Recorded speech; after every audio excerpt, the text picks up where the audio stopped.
Assalamualaikum warahmatullahi wabarakatuh. Sebelumnya perkenalkan nama saya Ikhwan Anas Pratama, biasa dipanggil Anas, dengan NPM 19 10 10 10 02. Saya merupakan mahasiswa dari Universitas Tidar yang melakukan pertukaran mahasiswa melalui program Merdeka Belajar ke program studi Ekonomi Pembangunan Fakultas Ekonomi Universitas Negeri Makassar. Di sini saya akan membahas mengenai Comparative Advantage by David Ricardo.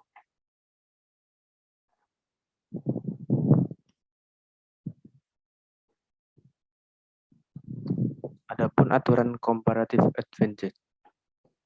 Ketika melakukan perdagangan, kita memiliki keunggulan yang tidak dimiliki oleh negara lain, sehingga orang akan minat terhadap barang yang kita punya. Pandangan teori merkantilisme terhadap perdagangan. Pada era merkantilisme, perdagangan dimulai untuk menarik uang yang dari luar masuk ke dalam negeri.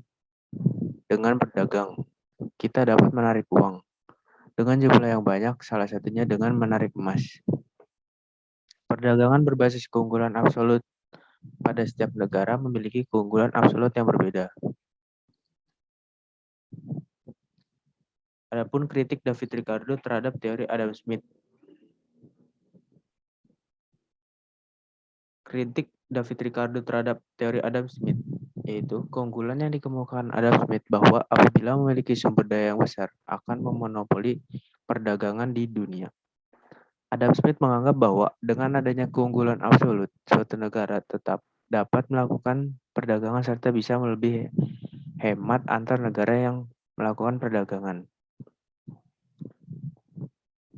Kedua negara akan memperoleh keuntungan dengan masing-masing melakukan spesialisasi dalam produksi dan mengekspor komoditi yang memiliki keunggulan kompetitif. Di sini menurut David Ricardo itu jadi kedua negara tidak akan rugi dalam melakukan perdagangan walaupun suatu negara memiliki keunggulan absolut pada beberapa produk. Pemisalan kasus di sini yaitu Indonesia dengan Singapura yang melakukan perdagangan minyak mentah dengan garam. Di Indonesia sendiri, 2 jam dapat menghasilkan 6 liter minyak mentah dan 4 kg garam. Di Singapura, 2 jam hanya menghasilkan 1 liter minyak mentah dan 2 kg garam. Jika Indonesia ingin mendapatkan 6 liter minyak mentah dan 6 kg garam, membutuhkan waktu 2,5 jam. Sedangkan jika Singapura ingin 6 liter minyak mentah dan 6 kg garam, dibutuhkan waktu 8 jam. Untuk memproduksi minyak mentah tidak dengan garam, maka Indonesia hanya akan membutuhkan waktu 2 jam dan menghasilkan 12 liter minyak mentah.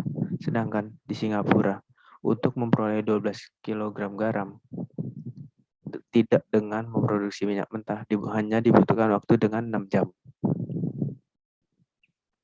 Di sini Indonesia akan dapat menjual separuh minyak mentah ke Singapura, yaitu sebesar 6 liter minyak mentah, dengan harapan Singapura dapat menjual garamnya sebanyak 6 kg kepada Indonesia.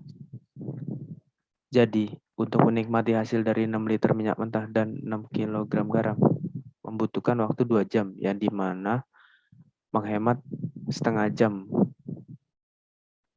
bagi Indonesia.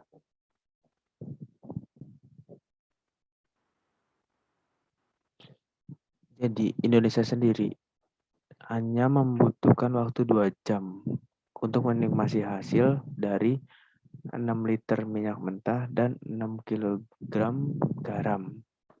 Sehingga di sini Indonesia jadi menghemat setengah jam atau 0,5 jam. Sedangkan untuk Singapura menikmati hasil 6 liter minyak mentah dan 6 kg garam hanya membutuhkan waktu 2 jam, di mana itu menghemat waktu 2 jam.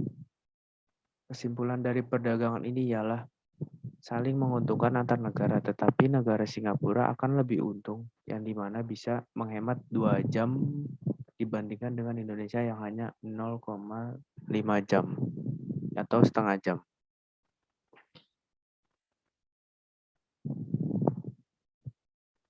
Selanjutnya ada comparative advantage dan opportunity cost. Asumsinya ialah yang pertama hanya ada dua negara dan dua komoditas. Yang kedua, perdagangan bebas. Yang ketiga, adanya mobilitas yang sempurna. Yang keempat, harga produksi tidak mengalami perubahan. Yang kelima, tidak membutuhkan biaya transportasi. Yang keenam, tidak ada perubahan teknologi. Selanjutnya ada yang pertama A, comparative advantage dan the labor theory of values. Yang dimana nilai suatu barang ditentukan oleh jumlah tenaga yang digunakan untuk menghasilkan barang tersebut. Sedangkan yang B, the opportunity cost theory, yaitu harus membuat keputusan dengan memilih salah satu atau mencari titik sempurna agar produktif atau bisa dibilang sangat menguntungkan. Yang C ialah the production possibility frontier under constant cost, yang dimana produksi possibility perbatasan di bawah biaya konstan. Yang D, opportunity cost and relative commodity price, yaitu peluang biaya dan harga komoditas relatif. Sekian presentasi dari saya mengenai materi comparative advantage. Apabila ada kekurangan atau salah kata dalam pengucapan, mohon dimaafkan.